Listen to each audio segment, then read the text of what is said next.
আমি নিয়ে পারিসের সাথে আমি চা হ্যাপি বার্থডে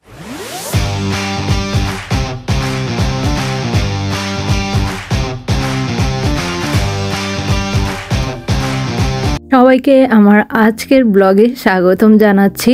আমাদের আজকের উইকেন্ড ব্লগটা একটা বার্থডে নিয়ে আর কি, যেটাও আবার ফার্স্ট বার্থডে না সবসময় খুবই স্পেশাল, তাই না? সো এই বেবিটাকে আমরা হচ্ছে সেই ছোটোবেলা থেকে দেখছি, ওর হওয়া বর্ন হওয়া এবং বর্ন হওয়ার আগেও আর কি। তো ওর বার্থডে খেতে যাব আজকে আমরা। তো আমি এখানে একটা পিঙ্ক শাড়ি পরেছি, এই শাড়িটা রিসেন্টলি আমি বাংলাদেশ থেকে নিয়ে এসেছি।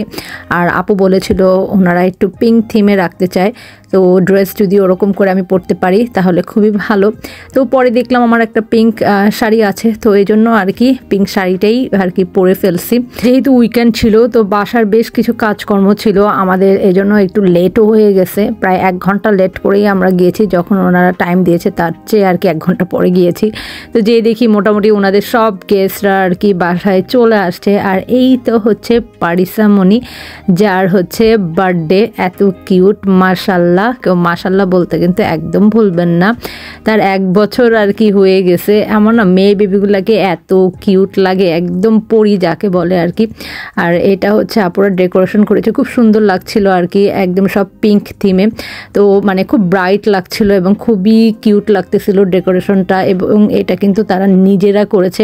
আসলে বিদেশ বাড়িতে না এই ডেকোরেশন বা এগুলো এত বেশি আর কি কস্টলি থাকে যে এগুলো এখানে আসার পরে সবাই নিজেরা করতে করতে মানে শিখে যায় আর কি কীভাবে করতে হবে। এই সিম্পল ডেকোরেশনগুলোই কিন্তু আমরা বাংলাদেশে দেখা যাচ্ছে যে ইভেন্টদের দিয়ে নিয়ে এসে করাচ্ছি, বাট এখানেই কিন্তু এগুলো নিজেরাই আর কি করে ফেলা যায় আর কি। যেহেতু আমরা একটু লেট করে গিয়েছি যার কারণে যেই আমাদের হচ্ছে লাঞ্চ করতে বসতে হয়েছে। খাবারগুলো এত মজা ছিল, অনেকগুলো আইটেম ছিল আর টেস্টও খুবই ভালো ছিল। খাওয়া দাওয়া শেষ করে পারিসা মনির কেক কাটার সময় আসছে, কিন্তু সে কি যে একটা অবস্থা, সে ঘুমাই গেছে আর কি। মানে এত বেশি সে স্লিপি ছিল, সে নাকি সকালবেলা ঘুম থেকে উঠেছে, যার কারণে সে খুবই স্লিপি ছিল। তো কেক কাটার সময় একদম সে বাবার কোলে আর কি ঘুমাচ্ছে, কি আর করার। এই ফার্স্ট বার্থডেতে বাচ্চাদের যে কত ধরনের আর কি সমস্যা হয়। তারপর আমরা একটু যখন পারিসা করে ডাকলাম, তারপর দেখি সে একটু উঠছে আর কি। আর সেই মতোই আর কি ওকে কেক কাটা হইলো তখন। আসলে ফার্স্ট বার্থডেটা আসলে আমার কাছে যেটা মনে হয় যে বাবা আমার শখ, তা নইলে আসলে বাচ্চারা কিছুই বুঝে না এই বার্থডে নিয়ে। একদম 3-4 বছর না হইলে আসলে বাচ্চারা বার্থডে কিছুই বুঝে না। But first birthday is first birthday, এটা সবসময় খুব স্পেশাল। যখন বড় হয়ে এসে ছবিগুলো দেখবে বা ভিডিওগুলো দেখবে তখন তার খুব ভালো লাগবে যে তার বাবা মা তার জন্য কি অ্যারেঞ্জ করেছিল। আর এই তো কেক কাটার দায়িত্বটা আমার মধ্যেই আর কি ভাইয়া দিয়েছিল। তো কেক সবাইকে সার্ভ করে আমরা একটু ব্যাকইয়ার্ডে চলে আসলাম, ভাবলাম এখানে একটু ছবি তুলি। আপুরা নতুন বাসা এটা নিয়েছে, ব্যাকইয়ার্ডটা খুবই সুন্দর, বেশ বড়সড় একটা খুব চমৎকার একটা ব্যাকইয়ার্ড। তো এখানে কিছুক্ষণ আমরা একটু ছবি তুললাম। আর এদিকে পারিসা মনি আবার নতুন আরেকটা ড্রেস পরে আসছে, এটা ওর দাদা ভাই দিয়েছে বাংলাদেশ থেকে। এত কিউট লাগছিল মাশাল্লাহ। আর সে বাচ্চাদের সাথে আর কি খেলার জন্য একদম অস্থির, বড় বাচ্চাগুলোর সাথে। ও যে ছোট সেটা মনে হয় যে ও বিশ্বাস করতে চাচ্ছে না যে ও আসলে ছোট। সে বড় বাচ্চাদের সাথে আর কি খেলার জন্য খুবই উদগ্রীব। তো অনেক দিন পর আসলে এরকম একটা গেট টুগেদার আর কি আবার হলো। আর আমাদের বিদেশ বাড়িতে যেহেতু আমাদের সেরকম কোনো আসলে কেউ থাকে না, যার কারণে এই টাইপের গ্যাদারিংগুলো আমরা খুবই এনজয় করি। সেটা বার্থডের উসল্লাই হোক বা যে কোনো উসল্লাতেই হোক না কেন, সবাই মিলে যে আমরা একসাথে হওয়া, এই জিনিসটাই আসলে খুবই এনজয়েবল। আর বাচ্চারাও খুব এনজয় করতেছিল, ওদের এইজের বাচ্চা কাচ্চা ছিল। সাদ একটু বোর ফিল করছে কারণ সাদের সাইজে এখানে বাচ্চা ছিল না। তো ছোট বাচ্চা যারা ছিল তারা খুবই এনজয় করতেছিল এবং ওদের জন্য আমি একটা ছোট ওই যে বল গেমটা আমি ওদের জন্য অ্যারেঞ্জ করে দিয়েছিলাম যে তোমরা ব্যাকইয়ার্ডে একটু খেলো, ঘরের মধ্যে তো বোর ফিল করে আসলে বাচ্চারা। তো ব্যাকইয়ার্ডে যখন রোদ আসতেছিল তখন খুবই ভালো লাগতেছিল, কারণ আমাদের এখানে এখন সামার টাইমটাতে উইন্ড না থাকলে আর রোদ থাকলে আসলে ওয়েদারটা খুবই কনভেনিয়েন্ট হয়ে যায়। আর আপুর ব্যাকইয়ার্ডটাও খুবই নাইস। তো আমার কাছে ব্যাকইয়ার্ডটাই খুবই ভালো লাগতেছিল। ব্যাকইয়ার্ডে হচ্ছে বাতাস ছিল, তারপরও আমরা এখানে একটু দাঁড়িয়ে কিছুক্ষণ ছবি তুললাম, গল্প করলাম সবার সাথে করে। তারপর আমি ওদেরকে সবাইকে অফার করলাম যে আপনারা কেউ চা খাবেন কিনা, যেহেতু বিকেল হয়ে গেছে।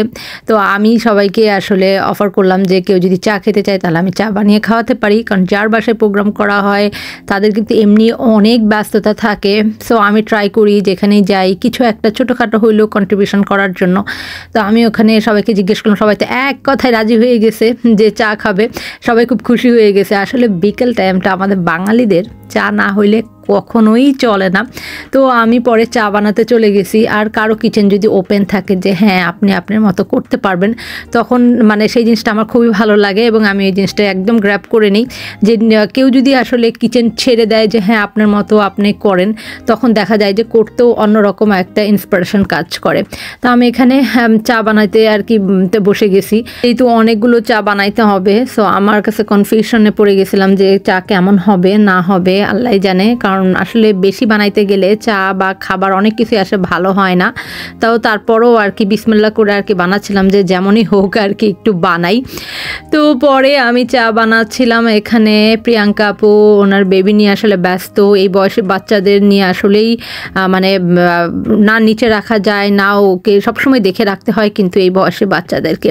আর চা এই তো আমি বানিয়ে সবাইকে সার্ভ করছিলাম, সবাই তো খুবই খুশি হয়ে গেছে, অনেক থ্যাংক ইউ দিচ্ছিল আমাকে যে চা বানিয়ে আর কি তো ওনাদের একটু খাওয়ালাম। এত সিম্পল জিনিসে মানুষকে খুশি করে ফেলা যায় আর কি, আসলে কত মানে সিম্পল না মানুষকে খুশি করা, যে একটু চা বানিয়েই আর কি সবাইকে খুশি করে ফেলা যায়। আসলে বুঝে আগে বললাম না, যার বাসায় প্রোগ্রাম করা হয় তারা কিন্তু বিভিন্ন কাজে ব্যস্ত থাকে। একটা বাসায় প্রোগ্রাম মানে এই দেশে হচ্ছে বিশাল কিছু। আমার কাছে এটা যে বিদেশে না থাকবে সে বুঝবে না এই জিনিসটা, যে একদম কোনো হেল্পিং হ্যান্ড ছাড়া একদম সব কিছু নিজে নিজে অ্যারেঞ্জ করা, এটা কিন্তু এইগুলা বিদেশ বাড়িতে অনেক হ্যাসেলপূর্ণ একটা কাজ। তারপরও এখানে সবাই করে শুধুমাত্র একটু একসাথে কিছু মানুষ গেট টুগেদার করার জন্য, একটু মন খুলে কথা বলার জন্য। চা খাওয়া শেষ করে আমরা অনেকক্ষণ গল্প করলাম, ওই মাঝখানের আর কোনো কিছু আসলে রেকর্ড করা হয় নাই। আমার না সব সময় হচ্ছে রেকর্ড করতে ভালো লাগে না, মনে হয় যে কিছু সময় একদম সব কিছুর থেকে ডিটেলস থেকে আর কি সময় কাটাবো সবার সাথে, সেটাই আমার কাছে ভালো লাগে। আমি এই জিনিসটাকেই খুব এনজয় করি। তো চা খাওয়ার টুকুই পর্যন্ত আমার রেকর্ড করা ছিল, তারপরে মাঝখানে অনেকক্ষণ আমরা গল্প করছি, সেগুলোর কোনো কিছুই রেকর্ড করা হয় নাই। তো আমরা এই তো চলে আসছি, আপু আবার ডিনারের জন্য অনেকগুলো খাবার আমাদের দিয়ে দিয়েছে। তো সেগুলো নিয়ে একদম ডিনার নিয়ে আমরা বাসায় চলে আসছি। খুবই একটা এনজয়ফুল একটা সময় ছিল। সো আপনারা কে কোথা থেকে আমার আজকের ব্লগটা দেখলেন অবশ্যই কিন্তু জানাবেন, আর ব্লগটা যদি ভালো লাগে অবশ্যই লাইক কমেন্ট শেয়ার করবেন। আজকের মতো আল্লাহ হাফেজ দিচ্ছি, বাই বাই।